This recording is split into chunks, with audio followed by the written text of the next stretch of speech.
मैंने अपने पूर्वोक्त वीडियोज में केवल पुराणों से ली गई, शास्त्रों से ली गई बातों का ही चयन किया है।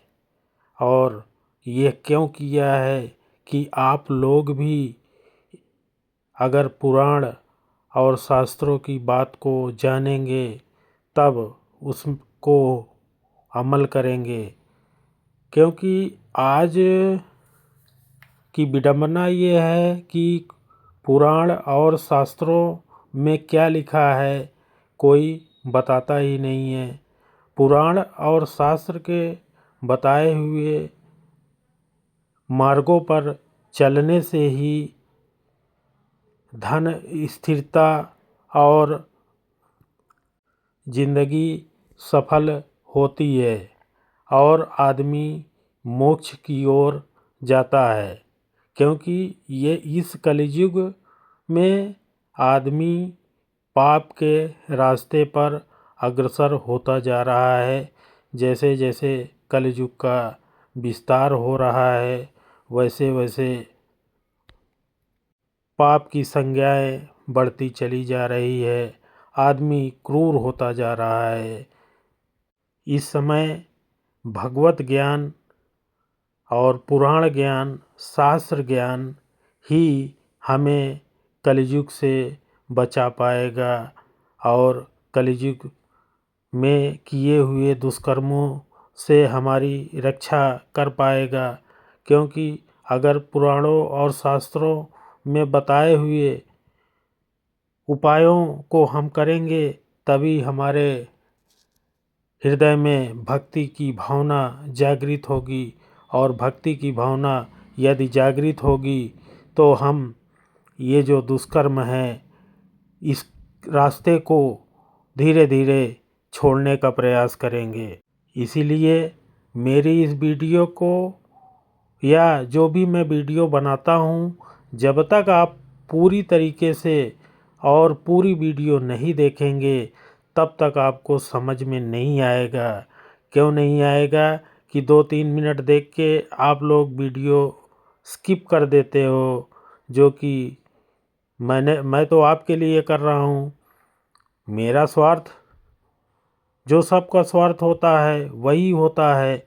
लेकिन मैं आपके लिए ये करना चाहता हूँ कि आप लोग भी इस सनातन धर्म में धार्मिक बने।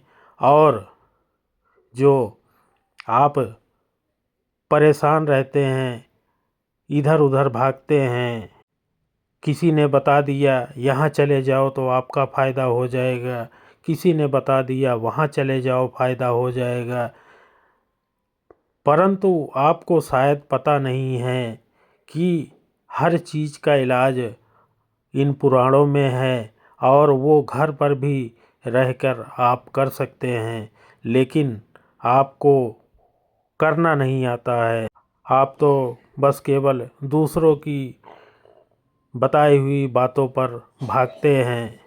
तो ऐसा करना बंद करिए और अपने ही घर में शास्त्रोक्त उपाय करके अपने जीवन को धन्य बनाइए और अपने टाइम को बचाइए। जो इधर उधर भागते हैं उसमें टाइम और पैसे दोनों की बर्बादी होती है। इसलिए अपने घर में रहते ही इन उपायों को करिए जिससे आपको बहुत ही लाभ प्राप्त होगा। अगर नहीं लाभ प्राप्त हो तो कमेंट करके मुझे अवश्य 4 बातें सुनाइएगा, मैं जवाब अवश्य दूंगा। इसलिए मेरी वीडियोज़ को आप पूरी देखें तभी आपको समझ में आएगा। अन्यथा 2-3 मिनट देखकर स्किप कर देने के बाद कुछ भी समझ में आएगा नहीं और आप ऐसे ही ज़िंदगी भर भटकते रहोगे और कुछ नहीं होगा ज़िंदगी में। अब हम अपने वीडियो की शुरुआत करते हैं। आज की वीडियो में हम आपको बताएंगे कि मार्गशीर्ष मास में स्तुति पाठ, मंत्र जाप, साष्टांग प्रणाम और दामोदर के मंत्र जप का महात्म्य क्या होता है। इसलिए आप लोग इस वीडियो को ध्यान से सुनिएगा, क्योंकि जब तक ध्यान से नहीं सुनेंगे तब तक आपको चीज़ें समझ में नहीं आएंगी। तो शुरुआत करते हैं इस वीडियो को। भगवान कृष्ण कहते हैं कि जो मनुष्य अगहन मास में मेरी पूजा करके प्रदक्षिणा करता है, वह पग पग 7 दीपों वाली पृथ्वी की परिक्रमा का पुण्य फल प्राप्त कर लेता है। सहस्र नाम का पाठ अथवा केवल एक नाम का उच्चारण करते हुए जो भक्तिपूर्वक मेरी परिक्रमा भी करता है, वह प्रतिदिन के पाप को भस्म कर देता है। जिसने भक्ति भाव के साथ मेरी 108 बार परिक्रमा की है, उसने उत्तम दक्षिणा वाले संपूर्ण यज्ञों का अनुष्ठान पूरा कर लिया है। अब एक गूढ़ रहस्य की बात आप लोग जान लीजिए। भगवान कहते हैं कि अपने दामोदर नाम से मुझे ऐसी इतनी प्रसन्नता होती है कि जिसकी तुलना मैं नहीं कर सकता हूँ।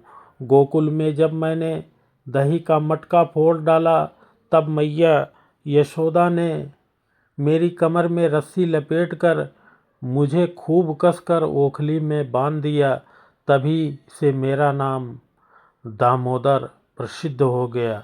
जो प्रतिदिन एकाग्रचित्त होकर सूर्योदय काल में भक्ति पूर्वक और पवित्रता पूर्वक दामोदराय नमः, दामोदराय नमः, दामोदराय नमः इस मंत्र का 3000 जप करता है और 3.5 लाख जप पूरा होने पर उसका उद्यापन करता है।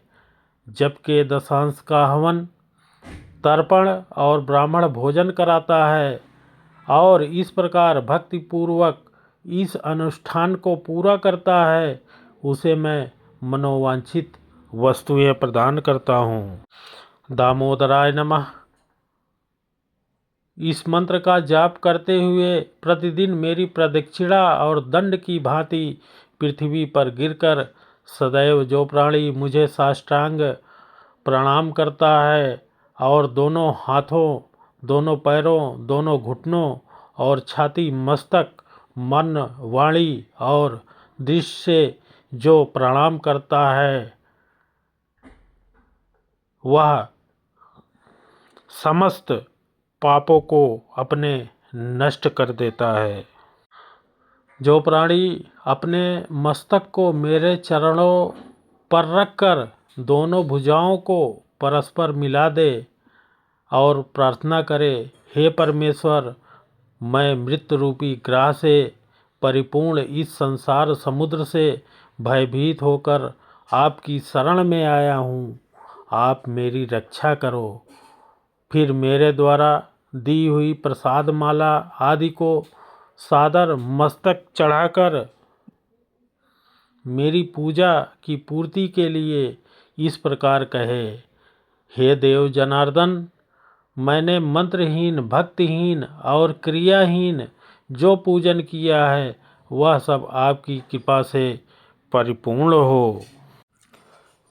विष्णु सहस्रनाम, भीष्म अस्तवराज, गजेंद्र मोक्ष, अनुस्मृति तथा गीता, ये मार्ग शीर्ष के 5 प्रकार के स्तोत्र हैं जो कि मुझे इस मास में बहुत प्रिय हैं। इन्हें सुनकर मुझे बड़ी प्रसन्नता होती है। जो मनुष्य एक बूंद भी शालिग्राम शिला का जल पी लेता है, वह मोक्ष का भागी होता है।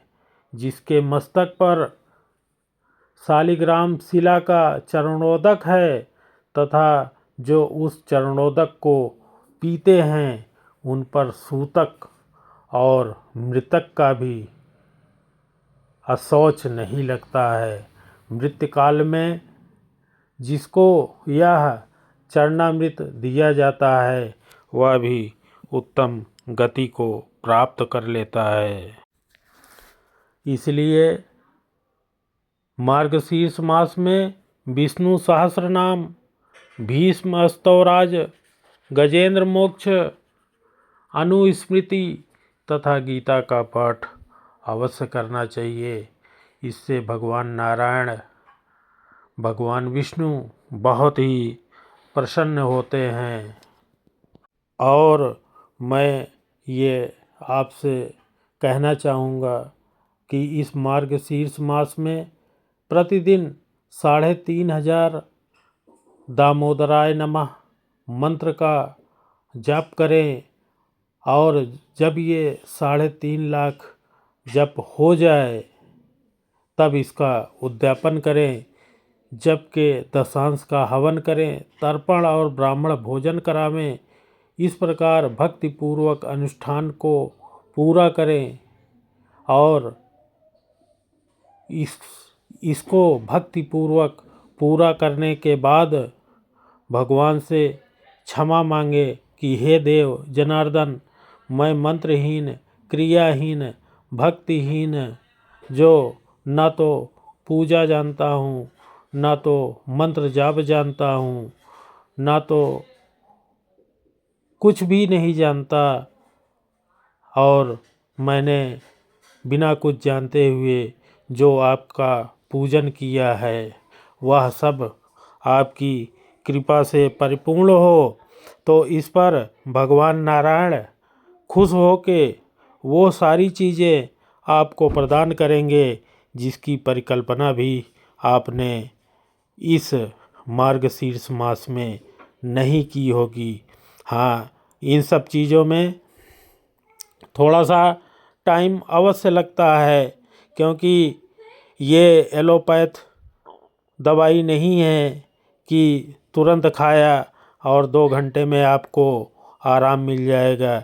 इसलिए श्रद्धापूर्वक इन सब कार्यों को करते हुए आपको भगवान विष्णु पर श्रद्धा रखनी चाहिए। और यदि आप श्रद्धा रखते हैं तो 2 से 3 महीने के भीतर ही आपको परिणाम दिखना चालू हो जाएगा। इसलिए ये 5 स्तुति पाठ और मंत्र जाप, साष्टांग प्रमाण तथा दामोदर मंत्र का मार्गशीर्ष मास में जप अवश्य करें।